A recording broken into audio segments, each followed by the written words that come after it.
السلام علیکم عزیز طلبہ، کیسے ہیں؟ امید ہے کہ آپ سب بالکل ٹھیک ہوں گے۔ آج ہم نظم محنت کی برکات کے آخری بند کا مطالعہ کریں گے۔ پہلا شعر ہے: تم ہی اپنی مشکل کو آساں کرو گے، تمہیں درد کا اپنا درماں کرو گے، تم خود ہی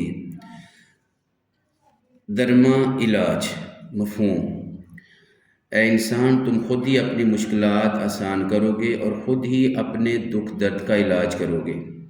تشریح: اس تشریح طلب شعر میں شاعر بیان کرتا ہے کہ جو محنتی، باہمت اور کامیاب لوگ ہوتے ہیں وہ خود اپنی مشکلات کو حل کرتے ہیں، اپنے مسائل خود حل کرتے ہیں، کسی اور کا انتظار کیے بغیر، کسی کا سہارا ڈھونڈے بغیر وہ اپنے تمام مسائل خود حل کرتے ہیں۔ ہر انسان کو چاہیے کہ وہ اپنی مشکلات کا حل خود نکالے، محنت کر کے اپنی مشکلات کو آسانی میں بدلے، کیونکہ کوئی اور اس کے لیے آسانیاں پیدا نہیں کرے گا، بلکہ اپنے آپ پر بھروسہ کرتے ہوئے اپنے لیے آسانیاں پیدا کرے۔ جیسے پانی اپنا راستہ خود بناتا جاتا ہے، اس طرح محنتی، باہمت اور کامیاب لوگ بھی درپیش مسائل کا حل نکالتے جاتے ہیں اور آنے والی مشکلات کو آسان کرتے جاتے ہیں۔ شاعر اس شعر میں انسانوں کو ہمت بتاتے ہوئے بیان کرتے ہیں کہ تمہیں خود کو اپنی ہی محنت کرنی چاہیے اور اپنے آڑے وقت میں، یعنی مشکل وقت میں کو خود ہی حل کرنا ہے۔ جب یہ مشکلات حل ہوں گی تو تمام آسانیاں پیدا ہوں گی اور یہ آسانیاں آپ کی زندگی میں راحت اور سکون لائیں گی۔ شاعر کہتا ہے کہ اے انسان، تجھے اپنے تمام مسائل، دکھوں کا علاج خود کرنا ہے، اپنی تمام تکلیف کا مداوع خود کرنا ہے، اور یہ اس صورت میں ہے کہ جب تم اللہ تعالیٰ پر کامل بھروسہ کرتے ہوئے خوب محنت کرو گے اور کبھی بھی مشکلات کے آگے ہمت نہ ہارو گے، بلکہ مستقل مزاجی سے اپنی محنت اور کاوش جاری رکھتے ہوئے اپنے کام کو جاری رکھو گے۔ ضرور اللہ تعالیٰ تمہیں تکلیف سے نجات دلائیں گے اور ایک کامیاب ترین اور پرسکون زندگی تمہارا مقدر کریں گے۔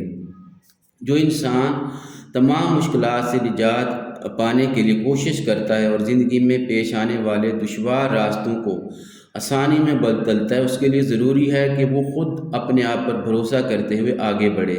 علامہ اقبال نے کیا خوب کہا تھا: خود ہی کو کر بلند اتنا کہ ہر تقدیر سے پہلے خدا بندے سے خود پوچھے بتا تیری رضا کیا ہے۔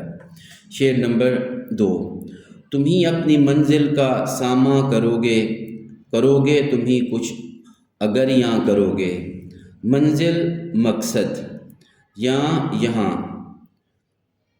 اے انسان، تم خود ہی اپنی منزل تک پہنچنے کا وسیلہ پیدا کرو گے اور یہاں جو کچھ بھی کرنا ہے تم نے خود ہی کرنا ہے۔ تشریح: اس تشریح طلب شعر میں شاعر بیان کرتا ہے کہ اے انسان، اگر کوئی تمہاری منزل تک پہنچنے کے لیے بندوبست کر سکتا ہے تو وہ تم خود ہی ہو۔ اگر تمہاری منزل تک پہنچنے میں کوئی تمہاری مدد کر سکتا ہے تو سب سے پہلے وہ تم خود ہو۔ اگر تم خود چاہو تو اپنا مقصد حاصل کر سکتے ہو۔ اگر تمہارے مقصد کے حصول کے لیے کسی نے کچھ کرنا ہے تو وہ تم خود ہی ہو۔ اپنی منزل اور مقصد کو پانے کے لیے جو کچھ بھی کرنا ہے تم کو خود کرنا ہے، تب ہی جا کر تم اپنا مقصد حاصل کر سکتے ہو۔ آپ جب تک خود کچھ نہیں کریں گے، کچھ بھی نہیں بدلیں گے، اور نہ ہی اپنی منزل ملے گی تمہیں اور نہ ہی تم اپنے مقصود تک پہنچ سکتے ہو۔ بقول شاعر: خدا نے آج تک اس قوم کی حالت نہیں بدلی، نہ ہو جس کو خیال آپ اپنی حالت کے بدلنے کا۔ کسی بھی منزل و مقصد کو پانے کے لیے سب سے پہلے انسان کا خود کو تیار کرنا اور کوشش کرنا ضروری ہے۔ جب تک انسان خود محنت نہیں کرے گا تو اس سے کچھ حاصل نہیں ہو سکتا۔ اپنا مقصد حاصل کرنے کے لیے انسان کو خود محنت کرنا ضروری ہے۔ اس لیے شاعر نے کہا ہے کہ جو کچھ بھی کرنا ہے وہ تم خود کو کرنا ہے۔ خود ہاتھ پاؤں پھیلاؤ گے اور محنت کیے بغیر کچھ بھی حاصل نہ کر پاؤ گے۔ اگر انسان کے اندر احساس ذمہ داری پیدا ہو جائے اور وہ مستقل مزاجی سے محنت کرتے ہوئے منزل پانے کی ٹھان لے تو اسے منزل حاصل کرنے سے کوئی چیز نہیں روک سکتی۔ جب انسان خود محنت کرنا شروع کرتا ہے اور مسلسل محنت کرتا رہتا ہے تو وہ اس کی فطرت ثانی بن جاتی ہے۔ یہی خود کی مسلسل محنت اور منزل مقصود تک پہنچنے میں مددگار ثابت ہوتی ہے۔ ایسے ہی شخص با مقصد اور بامعنی زندگی گزارتے ہیں۔ اسی شاعر نے کیا خوب کہا ہے، وہی ہے صاحب امروز جس نے اپنی ہمت سے زمانے کے سمندر سے نکالا گوہر فردا۔ نیکسٹ شعر ہے، چھپا دست ہمت میں زور قضا ہے، مثل ہے کہ ہمت کا حامی خدا ہے۔ دست ہاتھ مثال کی طرح، حامی مددگار۔ مفہوم، محنت اور حوصلہ کرنے والوں کے ہاتھوں میں اللہ تعالیٰ کی عطا کردہ قوت چھپی ہوئی ہے، کیونکہ مشہور ہے کہ ہمت کرنے والوں کا اللہ مددگار ہے۔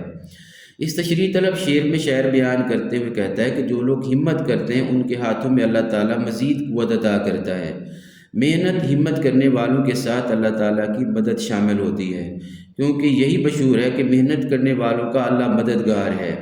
اللہ ہاتھ سے محنت کرنے والوں کو دوست رکھتا ہے، ان کی خوب مدد کرتا ہے۔ حدیث پاک ہے، الکاسب حبیب اللہ، حلال روزی کمانے والا اللہ تعالیٰ کا دوست ہے۔ اللہ تعالیٰ محنت کرنے والوں سے محبت کرتا ہے۔ اللہ تعالیٰ محنت کرنے والوں کے ہاتھوں میں اپنی دست قدرت سے وہ قوت عطا فرما دیتا ہے کہ ان سے مشکل، سخت سے سخت بلکہ ناممکن کام بھی آسانی سے کروا دیتا ہے۔ اللہ تعالیٰ ان کے کام آسان بنا دیتا ہے، انہیں ایسا لگتا ہے جیسے کوئی غیبی طاقت ان کی محنت میں شامل ہے۔ یہی بات مشہور بھی ہے کہ محنت کرنے والوں کا اللہ مددگار ہے۔ اللہ تعالیٰ محنتی لوگوں کی مدد کرتا ہے۔ اللہ تعالیٰ کی مخلوق بھی محنتی لوگوں کی قدر کرتی ہے۔ معاشرے میں محنتی لوگوں کو عزت و مقام و مرتبے اور سرداریوں سے نوازا جاتا ہے، جبکہ جو لوگ محنت نہیں کرتے اور نہ ہی اللہ تعالیٰ ان کی مدد کرتا ہے اور نہ ہی مخلوق خدا انہیں اچھا سمجھتی ہے، اور وہ لوگ معاشرے میں سب سے پیچھے رہ جاتے ہیں۔ اس لیے ہمیں چاہیے کہ ہمیں اللہ تعالیٰ پر بھروسہ کرتے ہوئے محنت کریں، کبھی بھی محنت سے جی نہ چرائیں۔